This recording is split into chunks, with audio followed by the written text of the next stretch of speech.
we switched to Charter, the cable modem, but a few years ago till we switched, and we're glad we switched because, we'd get that notice, and you're like, web pages have more and more data behind the scenes, downloading and caching and doing, automatically playing a video. So you're going to hit your cap a lot quicker if you visit just regular news sites nowadays. So it's the conspiracy. It's the conspiracy. And I don't know what does the data at all. Like, I'm like thinking like, okay, there's some things like, for instance, I have Roku. Well, that's all internet. Yeah. Oh yeah. So that's always, and that has to run all the time when I'm at work because I leave it on for the dog. Sure. I put on Pluto TV, the Mystery Science Theater channel for her, because she's used to me watching Mystery Science Theater all the time when I'm here anyway. Sure. So it's like calming for her. Everybody else was suggesting like, oh, turn on NPR or turn on, like, I don't listen to frickin' NPR. And stuff like that. So that was causing it, and then any kind of downloading or anything like that, I'm like, geez. Oh yeah, they get you. I don't want to have to pay another $50 a month. So if there's a way around it, I'll do it. Otherwise, because I was like, this setup with Xfinity was really good, and Comcast was really good. I'm not expecting that to last because every single thing I hear about them says that they are Satan, and I kind of believe that they're probably Satan. And they're gonna be Satan come mid-December if things go the way people think they are. During the whole net neutrality thing, they're coming out and they're all saying fast lane and slow lane. Oh, trust us, we're not gonna do that. I'm like, oh, you're Satan. Yeah. We're not going to do it, but because we're not going to do it, you should let us have the power to do it. But we're never going to do it. Exactly. You should let us do it. That is such bullshit. Just a chance to do it. Not we're going to do it, but they will screw these people will screw you over as much as possible, not only to get more money for themselves, but also there's this. And I don't want to get too off on a rant before the show. Okay. There is this. We are live though, so I could see that there is a sociopathic need to not only for a lot of the wealthy to become more wealthy and remain rich, which I get. You've gotten all that money, go for it. Yeah, have fun. If you want to be a really selfish prick about it, fine, be a selfish prick about it. I don't agree, but I get it. But there is also this sociopathic need to punish the poor, to constantly shame them and punish them and give them less and less and less, and really make them have to embarrass themselves by trying to get more. It's just, and that's the part that really pisses me off. And I can see how that would, and I don't disagree with you on a lot of that. So, but we're here to talk movies, so let's fire this up, shall we, gentlemen? We shall. And welcome again to the Spoiler Room. It is our final Super Month episode here for November. Hope you've enjoyed our journey through superhero films, both big and small. And we have another small one that we're going to talk about today. And I got a great batch of crew members with me to talk about Defendor from 2009. And first off, we have Mr. BFD himself. He's back, Mr. Glenn Bittner. Hello, Glenn. Are you surviving the holiday rush? Yes. Ready to talk some Defendor? Absolutely. Fantastic. And next to the BFD himself, he has once again joined us, graced us with his presence. It's the man, the myth, the legend. It is Scotty D. Hello, Scotty D. How are you doing tonight? In keeping with the theme month, super. Awesome. Wow, you've brought justice to our episode. Never mind. I'm bringing truth and justice to the spoiler room today. Yes, you have. Are you wearing your cape? I often wear my cape, and just between the two of us, I'm always wearing the tights. So yeah. Thanks for the warning. I appreciate that. Yes. They hug me in special ways, I can't tell you. And if you walk just right, it's a happy day. Mm-hmm. Tonight, we are going back. We started with a indie superhero film about a common man becoming a vigilante, and we're ending our super month in a very similar fashion with Defender from 2009, directed by Peter Stebbings. Now, yes, this is another common man turned vigilante with a little bit of a twist and starring Woody Harrelson. And does anybody, Scotty D, do you want to give a summary a bit of what Defendor is about? It's a little bit similar to a lot of things that, like for instance, Super, and I think there was a film around the same time called Special with Michael Rappaport. Mm-hmm. A lot of these wannabe movies, ordinary people who wanted to be superheroes. Defendor, and it is spelled with the O-R for reasons that they never specify. Except it just makes him really mad if you say it with the ER. Because it's like he's not. It's like he's aware that it's misspelled, but it sounds better or something. This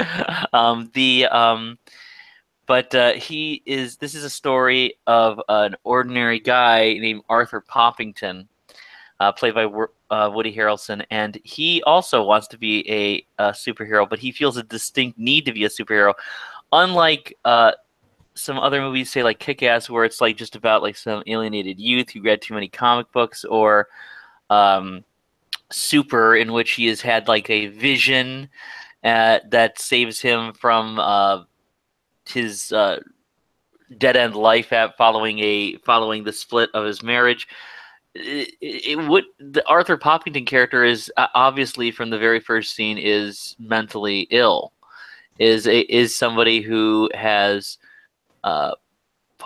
possibly had undiagnosed learning disabilities, undiagnosed mental illness, and also some of it's probably from birth, and some of it is probably just from a whole bunch of PTSD, which we get little glimpses of from a lifetime of abuse. But he puts on reflective tape and puts shoe polish on his eyes, and he goes out at night and becomes Defendor, defending the city and looking for his ultimate nemesis, Captain Industry, which it doesn't really take a whole lot of mental gymnastics to figure out. Like, oh, I get it. Yeah. But and he meets all these people on the way because he comes across an organized crime. He comes across an undercover cop who is about as like sadistic and crooked as they come, played by Elias Cochise. He even befriends a teenage runaway drug addict / prostitute, played by Kat Dennings, who helps him in his search for Captain Industry. Meanwhile, people are trying to figure out, well, is this guy safe to have on the street? Do you feel better having him on the street? And no matter how better you feel, is it really? Would he be better if he wasn't on the street? Right. And so it's got a lot of. I think this one has a lot of facets that a lot of the other movies from the era didn't have.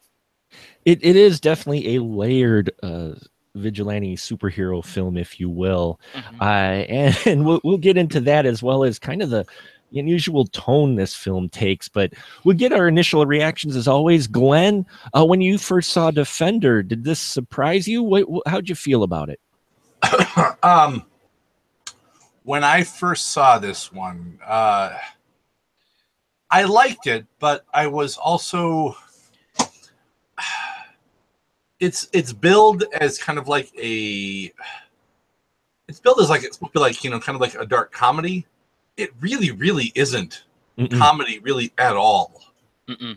Not really even a little bit. It's not comedy. Not even I wouldn't even call it dark comedy. It's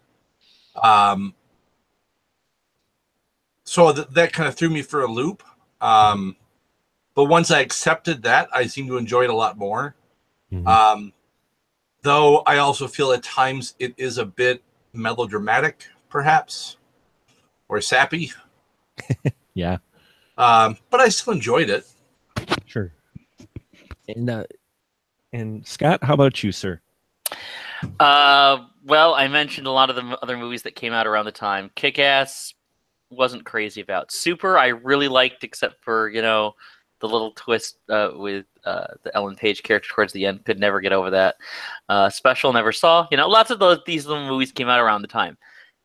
I absolutely love Defendor. So when I heard you guys were doing it, I had to do this episode because this is a film I actually feel very strongly about. I think that what Woody Harrelson does in this film is so perfect with his performance. I'm not sure if I would call it a comedy either, although I guess it's not much darker than, say, Super, but it's also much more subtle. The comedy comes organically, often through the performance of Harrelson and such. But it's just such a touching movie. I think that it is a character study. I think that there's brilliant pieces to every single person that's in here. Everybody is perfectly etched. I think it's a wonderful, wonderful movie. It's one of those films where when I watched it, I said, hey, that was really good. And then I couldn't get the movie out of my head. Mm-hmm. So I would watch it like a little while later and a little while after that. And it would just really touched me. It struck me when I was watching it. I just rewatched it last night for the show. I didn't realize that this movie is 8 years old at this point. Yeah. I had no idea. And I realized, I don't know if I've seen this in 5 years then. Mm-hmm. And that was stunning to me because the experience of seeing this movie for the first time, it feels as fresh as it was yesterday. I remember the impact this movie had that well. So I think that Defendor is a very overlooked and wonderful, wonderful movie that kind of just fell through the cracks, unfortunately. Yeah, it did kind of fall through the cracks. It never, I don't think, got a theatrical release. It went direct to video. No, I think it did go to. I don't want to correct too much, but I'll do some double checking. But I want to say it did get a very small theatrical release in the United States. It got bigger, little bigger in Canada. Mm-hmm. But a very small theatrical release in the United States back in early 2010, I think. Yeah, when I say it didn't get released in theaters, I mean a wide release. There are the limited releases along the coast where they submit it like to one or two, especially some of those indies that make the festival circuit. They submit it to just enough theaters to possibly be considered for Oscar, but it never gets wide release. And this one wasn't even that, but yeah, it was limited theaters. It was an indie superhero film. You're right. It did kind of get buried amongst the other ones because it is different tonally than many of those other ones that came out at the same time. I agree with Glenn. I don't see this as a comedy. I mean, there's still satire in here, but this film is, for a superhero film, this is dark and it's not really a happy. it's not a full happy story. I mean, there is a kind of happy ending with the Kate Denning character, Kat Dubrovkowitz, excuse me. But for the most part, the tone of this film really stays kind of like, wow, you're just not quite sure how you're supposed to feel. And when I first watched it, I watched it after it came out on video.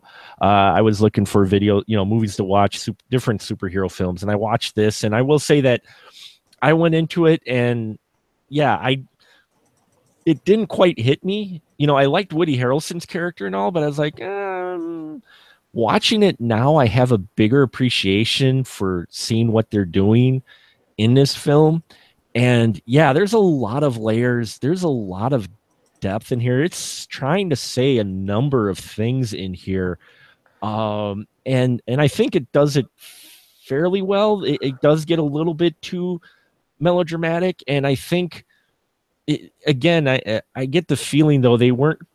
It sometimes feels like they were trying to thread a thin needle of, let's go a little, mushy, soft with a heart, and yet still try to keep it an edgy, kind of film. And you know, and sometimes it works, and then there's some scenes in here that didn't quite work for me, but for the most part, it is a different film. It doesn't play out, I think, like you're going to expect one of these films to play out. I will say that. Well, I think one of the great things about this movie is that there is bits that are it's corny and such, because the whole superhero thing, I don't care if you're talking about Batman or Superman, you know, those two extremes of the coin there. There is a lot of corniness to superhero things, and that always clashes in contrast with the stark reality of the world. So I think you see things through Arthur Poppington, who has a very real sense of right and wrong, even if he's confused most of the time about everything else. And you have this kind of dichotomy of this really ugly world. I mean, this character, I don't know if they ever come right out and state Kat's age in the movie, but you're meant to believe that she's like a teenager, that she has been underage, sexually abused, drug addict. That's hard shit. And you know, there's all this other really awful, ugly stuff going on, but at the same time, there's this sense of hope, and as naive as Arthur/Defender's way of being is, you can see that reflected in people, and you can see it actually having an effect on people. So en masse at some points. So it's I kind of liked how it kind of really played both sides of that coin, and showed how uncomfortably those two, the fantasy of comic book ethos and the reality of the, you know, a cruel and pessimistic world, can kind of interplay with each other. I kind of liked how they kind of skirted that line in this movie. Yeah, I thought it was interesting how they played it as well. And I'm glad you brought up the word comfortability. Glenn, how would you say this film does this film ever really let you get comfortable with feeling one way or the other, either about Arthur Pennington or just the movie in general? Not really. Mm-hmm. And I think that's the point. You're not supposed to be. Right. And I don't know. Yeah, I mean, it's not like it's like, I'm trying to think of the best way to state it.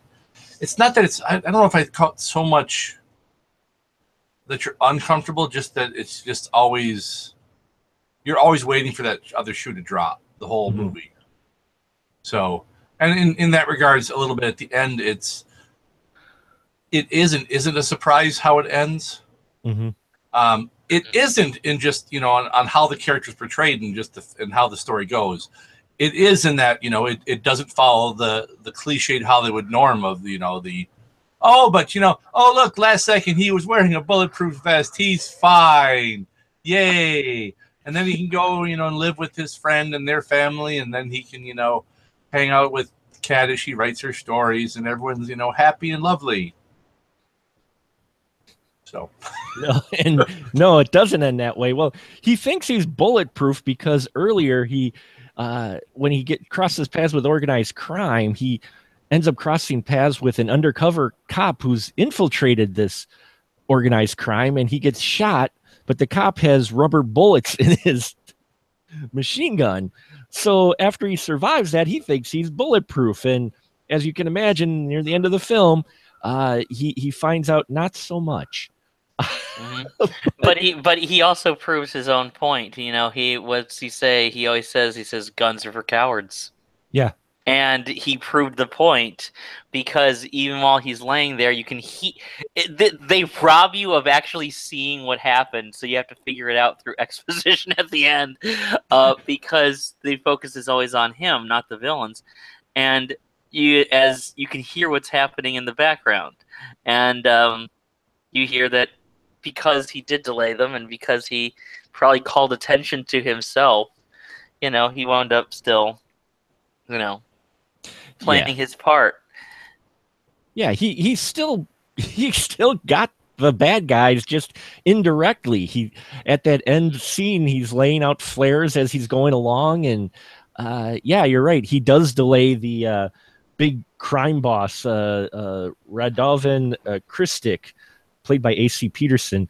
He delays him enough so the cops do show up. But yeah, you don't get your shootout. It's in the background and sound effects and like muzzle flashes in the back while we watch Defendor, say his last breath, so to speak. And man, the villains in this, did they go all out with it? I mean, I forgot first time watching it. I really like Elias Cotis's Chuck Dooney. Scott, what'd you think of this villain? I mean, wow, he really plays it to the hilt. Elias Cotis, and I don't want to sound like this is a backhanded compliment, but he has been able to play just about every kind of scumbag you can imagine, whether they're good or they're bad. And he has been a focus of. I mean, I think the first time a lot of us got to know him was Teenage Mutant Ninja Turtles, Casey Jones. Yep. But he has shown up in so many of my favorite movies as these very strange, creepy characters. Exotica is a great movie. Crash, the David Cronenberg version, I think is brilliant. Not for everybody, but I think it's brilliant, and I think he's the best thing in it. He is, right now, I believe that more than any other person in this movie, he represents the ugliness and corruption because he does everything behind a badge, and he rapes, he murders, he does drugs, he sells drugs, he forces drugs. He's like every ugly. He is like the absolute gutter come to life in this movie, and the way he approaches certain people, you can see him do it with that bit of power that he has, and then he can switch it and try to sound like almost like he's comforting and paternal, which just makes it all so much seedier. Oh yeah. And he's Elias Cotillo. He's just he's a great actor, and I'm glad that he wasn't one of these people who showed up for a few movies and then kind of faded into the background. He's actually managed to create a pretty interesting filmography of stuff, and this is probably one of the better performances films he's had in a long time. So I like him a lot in this movie. Yeah, that particularly creepy scene where after they've kidnapped Kat to get at Defendor, and they've got her holed up in the club or whatever, and Chuck Dooney shows up and he's trying to be comforting. It's just before she shoots him in the balls. That is just a creepy scene, and one of many. Yeah, and he's being creepy by saying some of the most vile things at the same time too. Yeah. Oh my Lord. Calling her a pig and everything, like Jesus. Yeah. Knowing that they're gonna basically that he wants to, and basically what is he trying to do? He's trying to, coerce her into sex before the moment when they inevitably are going to kill her.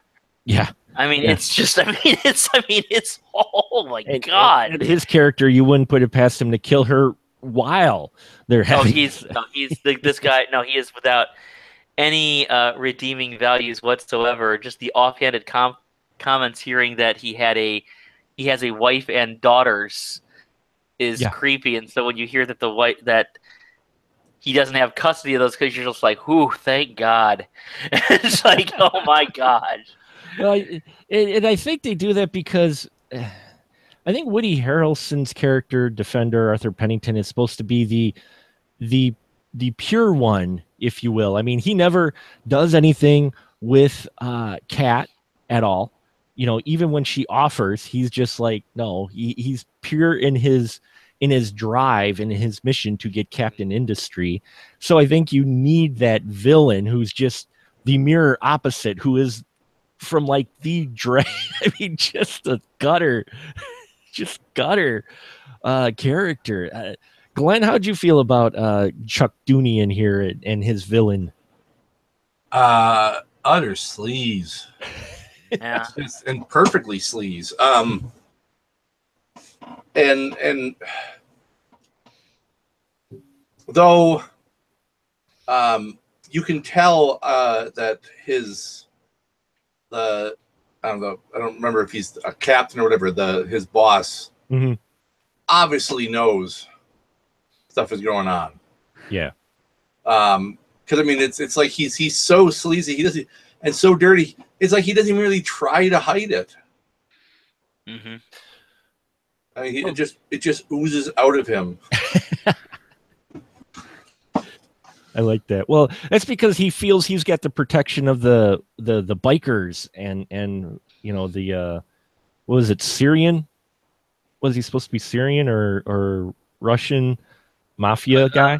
Yeah, not Syrian, Serbian maybe. Serbian, that's what it was. Serbian. I knew it began with an S. I don't know, but Serbian. But I think he was kind of cocky like that because he felt, you know, he was like the guy. It's like, well, you know, I got this protection, so I can pretty much come out and say I'm crooked. You guys aren't going to do anything because, you know, part of the police. Which you get the impression too through his boss, who I loved his boss. That was played by Clark Johnson. Was it Captain Rogers? Captain Roger Fairbanks, I think it was. He was completely believable. That's the thing, is that he was so completely believable. He seemed like somebody who was just a real cop, you know. And of course, he's, you know, it was nice seeing him in the. I never saw the Wire, so I don't know what he was playing on that thing. But it was nice seeing him in the police thing again after watching Homicide back in the '90s. So. Yeah, I liked his role, wanted to see him a little more, but he definitely was kind of the he was the I would say the Commissioner Gordon of the movie. Yeah. I mean, this really is paralleling Batman, though I imagine they couldn't get rights to mention it at all. I think they don't want to do, you know, there's certain things where I think they wanted to put this in its own world, and I don't think they wanted to mention two things. Although I guess I got to take a walk a little bit of that back, because I guess at one point Dooney does say, "Who writes your dialogue, Superman?" Oh yeah. So, but I think they kind of do want to just they won't want to put too fine a point on like, oh, he's patterning himself after this specific person, you know, right, or something like that. Yeah. Well, and he records everything. I love the fact he videotapes on VHS in 2009. He videotapes everything on VHS, which did add for a little humorous moment when he kept bugging Kat, who decides to stay with him for $40 a day to help him find Captain Industry, which, you know, she's just kind of using him to get the money and a place to stay, and he keeps bugging her for the VHS tapes, and she brings him a box full of porn, and he immediately turns his nose up at it, and then she puts the tape over the, you know, the spot, and there you go, you can record. I'm like, yes, okay, you know what, that's cool.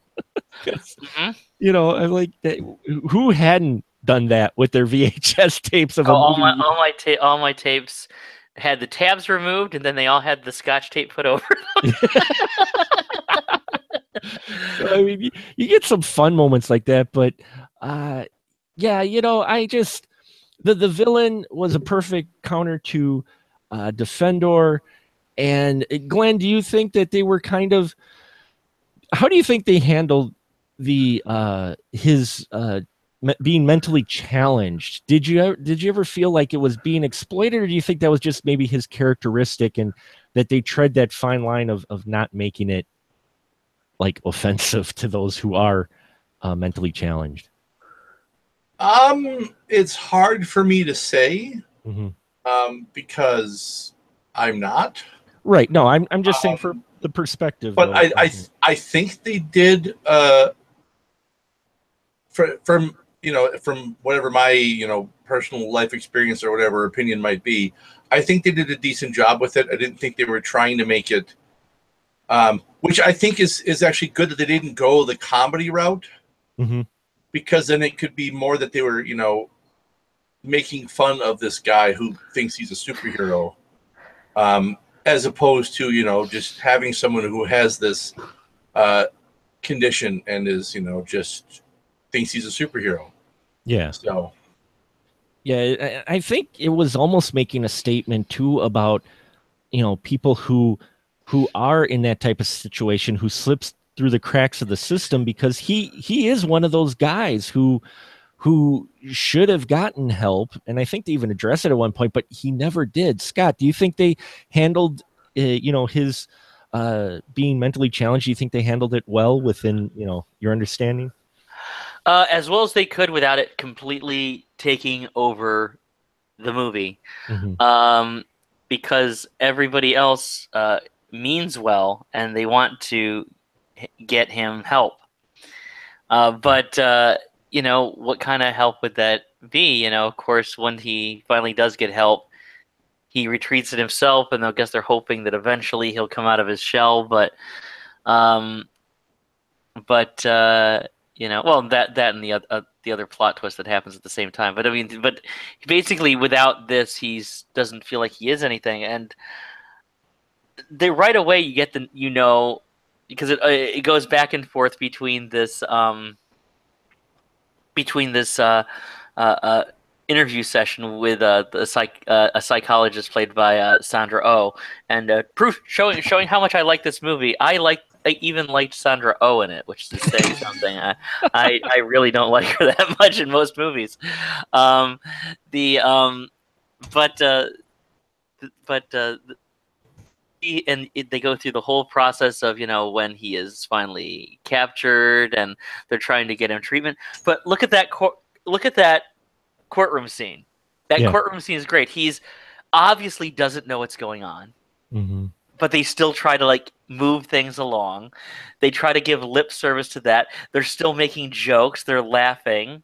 There's the guy who is honestly trying to get him help, and as they're escorting him out, he says, "Do you understand what I've said?" And the guy is just saying, "No, he doesn't. He doesn't." And it's that feeling of it with these. They want to keep the system moving like a well-oiled machine, but that's the whole point when you have a excuse me, I'm gonna cough here. You can cut that out. Good for you, buddy. Yeah, it'll give you a little extra bit of work. But sorry, the whole point is that they want to keep this going like a well-oiled machine. But the whole point of being having a physical disability or mental impairment means that you don't fit in, right? And while they keep on trying to move, seemingly for the benefit of these people, but more for the benefit of those who are able. Right. People get lost. They get turned, and they wind up being grinded under the gears of these systems.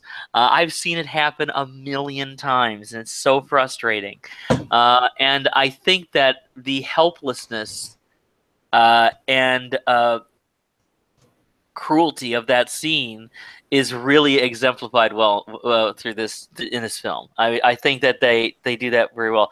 It would be very easy though to make that the movie about that. Right, and so that's really a danger, and I think the film puts enough importance on it to show you how serious this really is, without making it take over the entire film. It grounds the film a bit to where you're not getting too far into the superhero movie mode to where he can do just about any of these things and get away with it, but at the same time, they're trying to shed some light on the situation and the harsh reality of things, but also give his perspective. And Woody Harrelson, I think, puts in a fantastic performance in this. This is what stood out for me the first time I watched it, and now rewatching it for the show. His performance, I think he plays it with just enough to where you get the idea, like you said, the minute you meet him, but at the same time, it's not overdone. Like it could have easily been in this movie. I mean, let's face it, we've all mentioned it already tonight. It would be real easy for this film to just go full-blown comedy.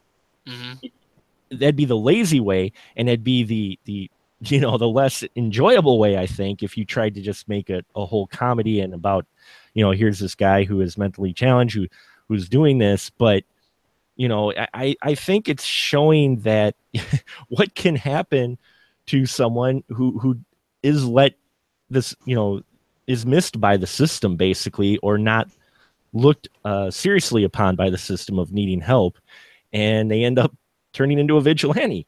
And in his world, he felt that he was right in what he was doing from his experiences, which was, his mom being a drug addict and leaving him, abandoning him with his grandfather, to where that's where he gets the name for the bad guys, the Captain Industry. I don't know. I was kind of hoping for a Captain Industry personally. Oh, that almost sounded like a superhero's name. Well, you kind of knew it wasn't going to happen. As soon as you hear that name, you're like, oh, he heard the term somewhere. Yeah. And then it kind of turns out, and they start out talking about, sweetly talking about his grandfather with the police chief there. Yeah. Oh yeah, I mean, when I would have met him, like, oh, sounds like a really great guy, and you find out bit by bit through flashbacks, no, he wasn't a great guy. Is that once the mother, who was never there, but loved him, once she abandoned and then died, he was left by this person with this person who resented and abused him. Yeah. And belittled him at every turn. I mean, so, you get all these little bits, and that's where he gets the term, she was killed by captains of industry. But it was one piece of knowledge that he was given, was that it was the people who push the drugs that are bad, not the people that are on them. Right. Because even the father, he couldn't bring himself to say, my daughter was bad. Right. He couldn't do that, He did toss the blame to the others because he just couldn't face the fact his daughter made her own decisions, which I like that setup, because then it also explains why he befriends, in a way, even though he has her initially has her around because she says she knows how to get to Captain Industry, but Kate, played by Kate Dennings, you can see why he kind of gets attached to her, because she is very similar to his mom, but it's not, don't get me wrong, this isn't in a creepy way, but I think she just has, I don't know, Glenn, did you get the feeling that it was just more of he was trying to help her because he couldn't help his mom?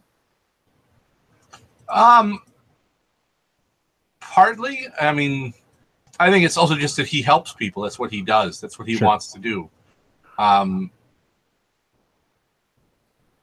maybe it's that he because she's a woman, he sees her not as a bad person. Right. That could be, and maybe it is. Maybe he is seeing some of his mother in her. Mm-hmm. Yes, Scott. No, I was listening. I thought you had something to say. So, yeah, and you get that feeling like she's trying. You almost get the feeling really hard, like Kat doesn't want to get better, but Defendor, aka Arthur Poppington, doesn't let her keep in that mindset. What do you think about that, Scott? You think Kate a little bit, because it's easier to try to just well, this is where I'm at, and yet Defendor doesn't let her get comfortable anymore with the way things are? She's Kat has had the double experience of growing up too fast, seeing way too much too young, both at home and on the streets, and also at the same time being that young age where you think you know everything. Mm-hmm. So she doesn't see a life. She knows how to cope. She knows how to survive.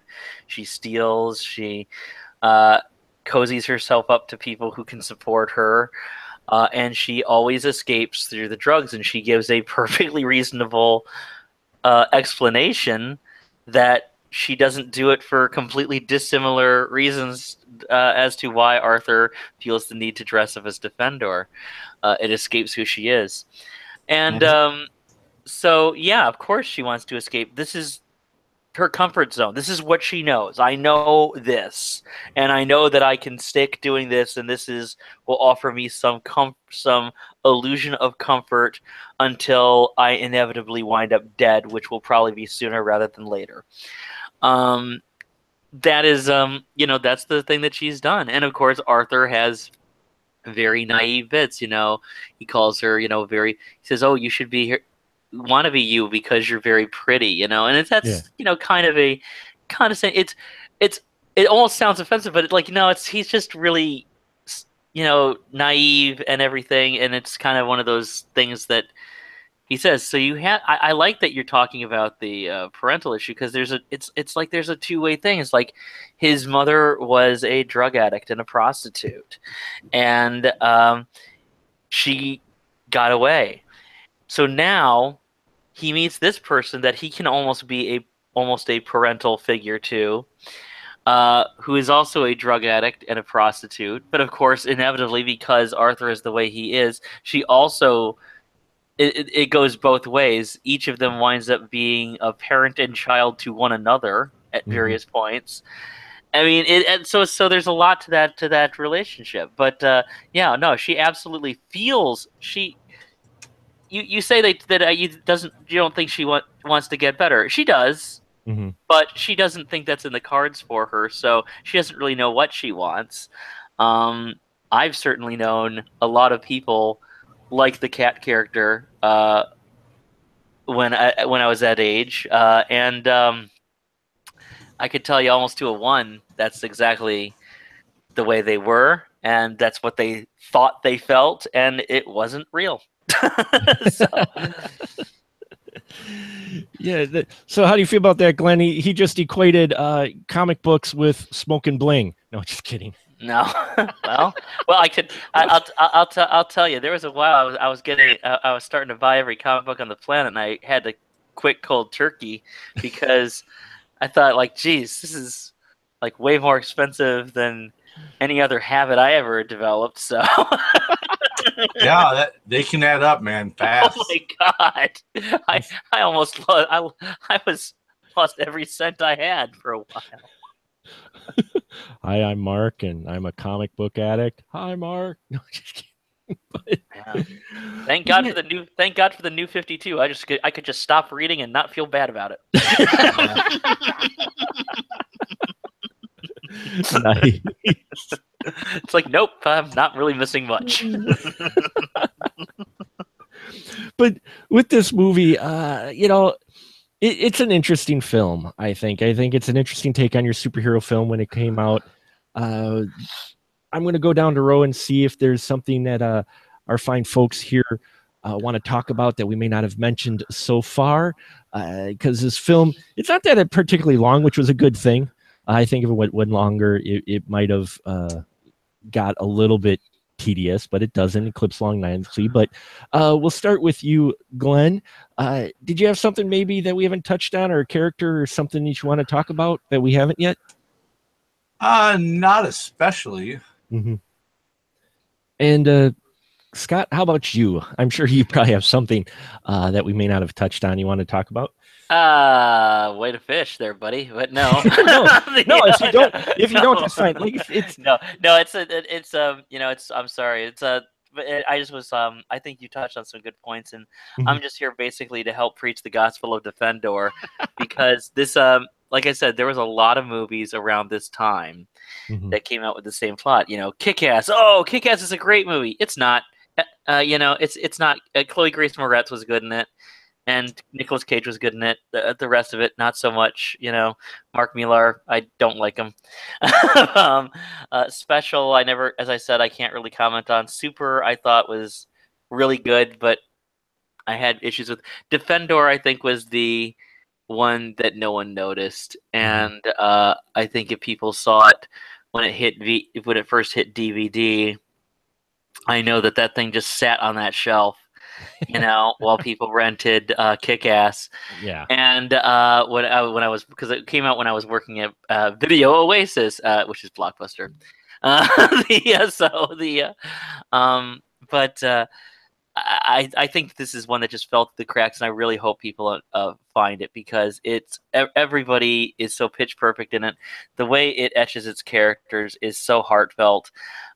It tells a really suspenseful and nuanced story.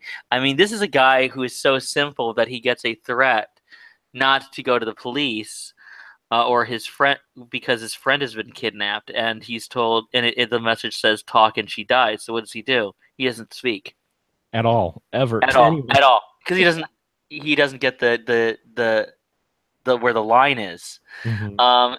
And that's it's a sweet movie where you can look at it, you can laugh at some of the things that he does. There are moments of humor, but at the same time, it's feels so much more real than the other movies that came out around this time, and yet it's done in the same kind of comic booky style that it's actually one of the better superhero movies of the time. I think I love this movie. I think Defendor. It's one of those films, but I keep on hoping that it's going to develop a real following, and I'm still kind of waiting for that to happen. It hasn't happened yet.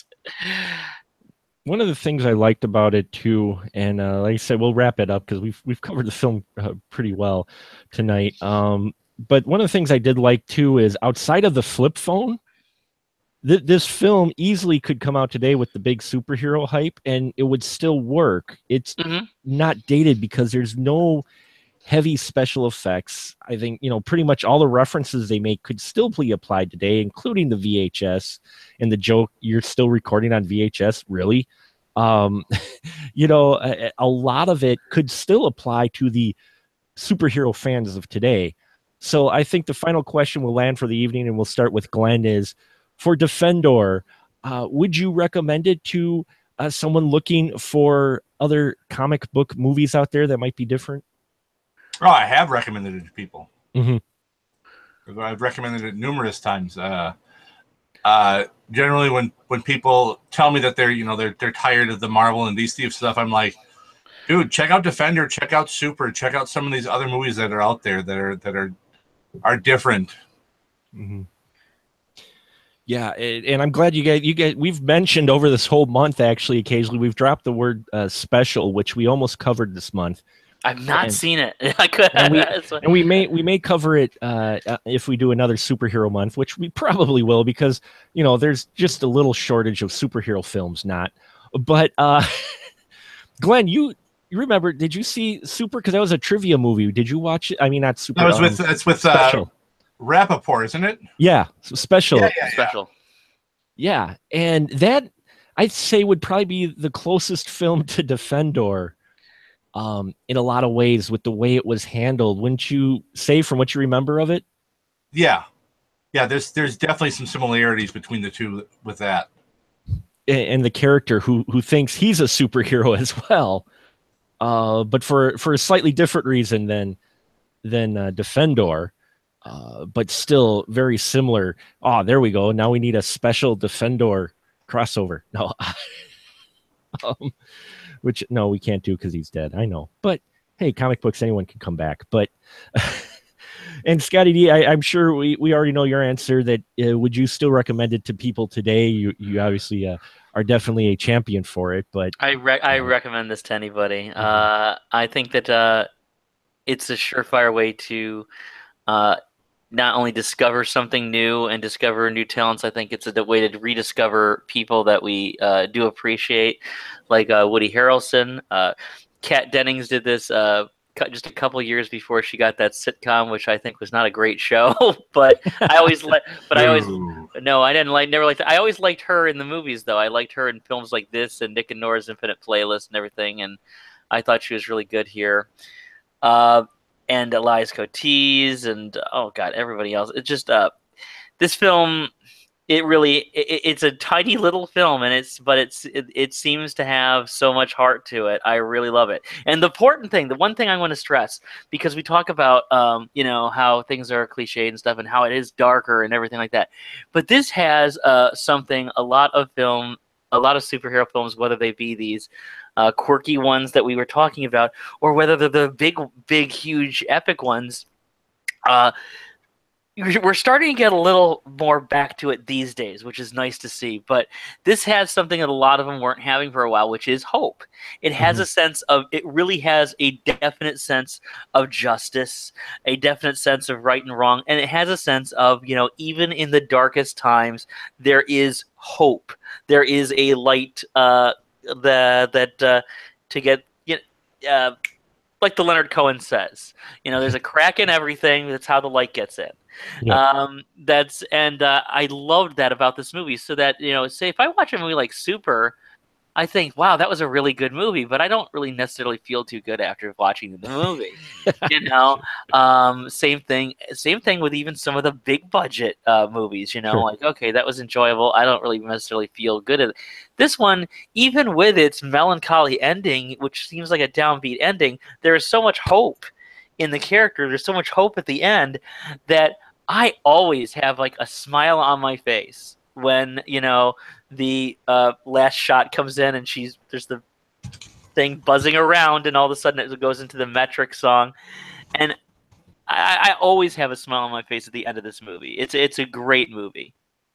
Yeah, I will say it's another one of those things where they easily could have just gone with the downer ending, but they do give a final shot of Kat with a typewriter and clippings of, you know, and articles and such that she was involved in it. And that surprises me how it ended, because here it's titled Defendor, but the film is almost as much about her, you know, showing that you can change your ways regardless of how far down you've gone.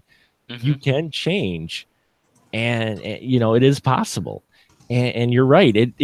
For as dark and how bleak some of these things are, some brutal some of these scenes are in this film, it does end up still on a happy note, you know, bittersweet, if you will.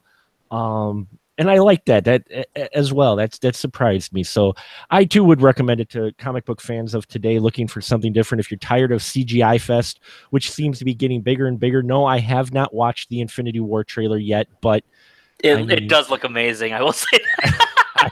I have not seen the trailer yet, so I'm holding off on my reaction on that. But still, you know, you get those big budget films, but then you get to see what these little indie films are, and it feels almost like back in the day. And I don't know if it's too much now because I've fallen out of comics, but back in the day in the early '90s when I was collecting them, it feels like, you know, films like this and Special are like the Dark Horse comics of the comic book movie world. You know, the indie ones, the ones that were really well done, the ones that were referred to as graphic novels, you know, those ones. It definitely feels like that's the movie equivalent. That's what Defender is to the big mainstreams you've got. And you shouldn't ignore them, because there are some good stories out there and some interesting ones that are refreshingly different, and Defender's definitely one of those. So we'll wrap it up for the night. I want to thank Glenn and Scott for joining us in the spoiler room. Here is Shield Time on the spoiler room. Glenn, where can they find you when you're not here? You can find me on Facebook with the B-Movie Bunker, Guy in a Bunker Productions, Mr. of the RPG. You can find me on YouTube with the B-Movie Bunker and Guy in a Bunker Productions. Also, check out GuyInABunker.com, or check out my gaming podcast, The Adventure Party, on gncast.com. Awesome. And Scotty D, where can we find you at, sir? Not a whole lot these days, but you still got stuff out there, though. I do have stuff out there. This has been a transitional year for me. So as opposed to the year before, which was just a horribly depressed year, this is just a transitional year, me getting into a new state, a new apartment, new job, everything.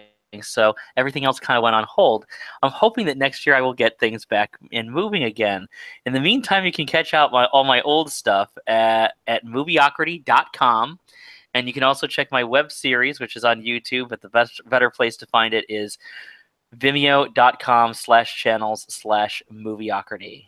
Fantastic. All great stuff from both these gentlemen. Please check out their material out there. Some great movie stuff, great movie analysis. And these are just some great people that I am glad joined me tonight to talk about Defendor. Please seek it out.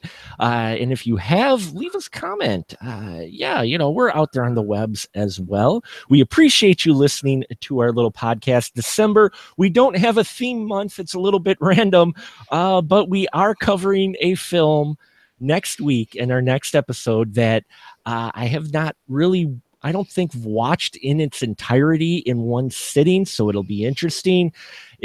The movie is The Room, and we're going to be talking about it here in the spoiler room. So we've got that coming up. Of course. It's gonna be 2 hours of everybody talking to you and saying, "Oh, hi, Mark." I'm waiting for it. I'm waiting for it. I'm fully expecting it. Trust me. Ever since that movie came out, I get that all the time. So we've got that coming up. There'll be Star Wars talk. We'll probably do favorites of the year, as we've suddenly become kind of a tradition to here.